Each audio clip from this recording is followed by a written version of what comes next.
And adding on to the this or that, this and that argument, in case you were wondering, the technical term is dichotomous thinking, where you're thinking of A versus B. You'll probably hear me say that from time to time. I'll try to avoid using ridiculously long words because, one, I'd probably use it in the wrong sense and make myself look like a fool, which I'm trying my best not to do. So that brings us to our third topic, RDLs for building the glutes. The first time I was introduced to RDLs, the Romanian deadlift, was really just for building up the hamstrings. Basically, every single strength and conditioning coach loves the RDLs, actually prefers them versus the conventional deadlift. So in case you didn't know, the RDL is basically you're only going down until the barbell is about just below the kneecap or a little bit lower, a few inches below the kneecap, no lower than halfway down your shin. Versus the conventional deadlift, that's where you're lifting the barbell off the ground. There's also the sumo deadlift. That one, obviously, with a wide stance. It's been believed that that one would be used more for building up the glutes. It does use the glutes, but basically at the same level as the conventional deadlift or the Romanian deadlift. And it's not a whole lot more growth in the glutes that you're gonna get from the sumo deadlift as you would from doing the other versions of the deadlifts. So how much does the RDL really help out in building up the glutes? The RDL is most commonly used for building up the hamstrings. It's still working the glutes. So when you're going down to the bottom, you'll feel a little bit of a stretch in the glutes. I would suggest when you're doing a deadlift, whether an RDL or a conventional deadlift, trap bar deadlift, anywhere where your stance is about hip width apart, you want to feel like you're digging the big toe into the ground while keeping the feet flat on the floor. Imagine that you're trying to rip that floor apart while keeping those feet flat on the floor.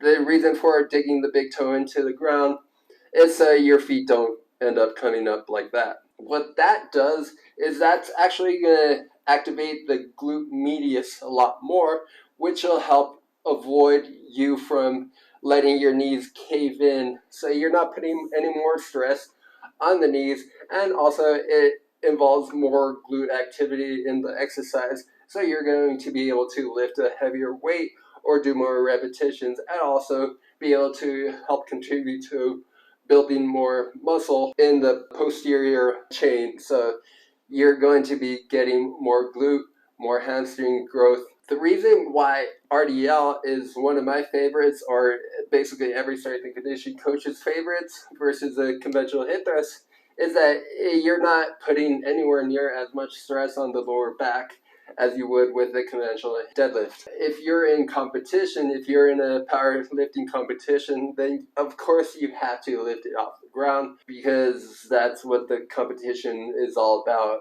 I don't know of any competitions that only have a Romanian deadlift. If you find one, then focus only on Romanian deadlift. But if you're training for a competition where you have to do the conventional deadlift, then yes, obviously you have to work on the conventional deadlift, but you don't really want to do it every single training session because you're going to be putting more torque on the lower back regardless. No matter how tight you hold your core, there's always some level of stress that you're putting on the lower back, and the less stress you could put on the lower back, the less likelihood you're giving yourself of injuring your lower back.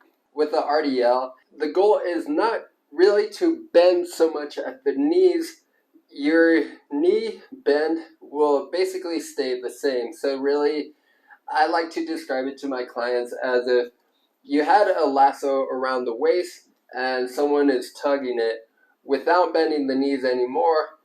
The hips are basically just sliding back as opposed to descending like you would with a squat or with the conventional deadlift. So when you're doing these, make sure that you're focusing on that you're pushing your hips back horizontally as opposed to allowing them to drop vertically. As you're dropping the chest down, keeping the back without bending anymore during the repetition, whether you're holding a curved back or a straight back, that it remains the same throughout the entire repetition. You'll probably see some elite powerlifters having a curved back, and they're not putting themselves at any risk just because they're maintaining the same curve throughout the repetition. If you want to keep a straight back, you want to make sure that that back stays the same as opposed to letting it start bending when you're going down. It's when you add the bend during the repetition that increases the amount of stress on the lower back and contributes to a lower back injury. The glutes are really only a secondary muscle that's being worked for the exercise. The obvious primary muscle is the hamstring. So the RDL is not going to be the central exercise that you'll be using if glute growth is your goal. It will be a contributing one. So think of it as it's part of your backup workout. So if you follow basketball, you've got your starting five and you've got the 6 men. The RDL, if your goal is to build bigger glutes, the RDL would be your 6 man. He'll be your sub to come in that will help contribute with the overall success of reaching your goals. Now, the weaknesses of the RDLs, really it comes down to how you're using them. So again, as I was mentioning earlier, if you're doing high repetitions and you're getting yourself tired, the technique tends to break down, especially as you're getting closer to failure. That's why I usually do not recommend doing any type of deadlift until failure, because as you're reaching your point of failure, technique usually starts to break down when you're around 4 or 5 repetitions before your point of failure. So that's called the RIR, repetitions in reserve. The technique is still safe for you to continue pushing, but once you get to 2 repetitions in your RIR, you're putting yourself at greater risk, and especially if you go all the way to failure, there's a good chance that you're going to be pushing it too much where you're really just trying to get the weight up to the top to complete the full repetition, and technique might not be at its most ideal. So that could contribute to a potential raised risk of injury. The RDL is really more of a secondary exercise. So RDLs alone aren't going to build massive glutes, but they will help contribute to supporting central glute building exercises like the hip thrusts and glute bridges.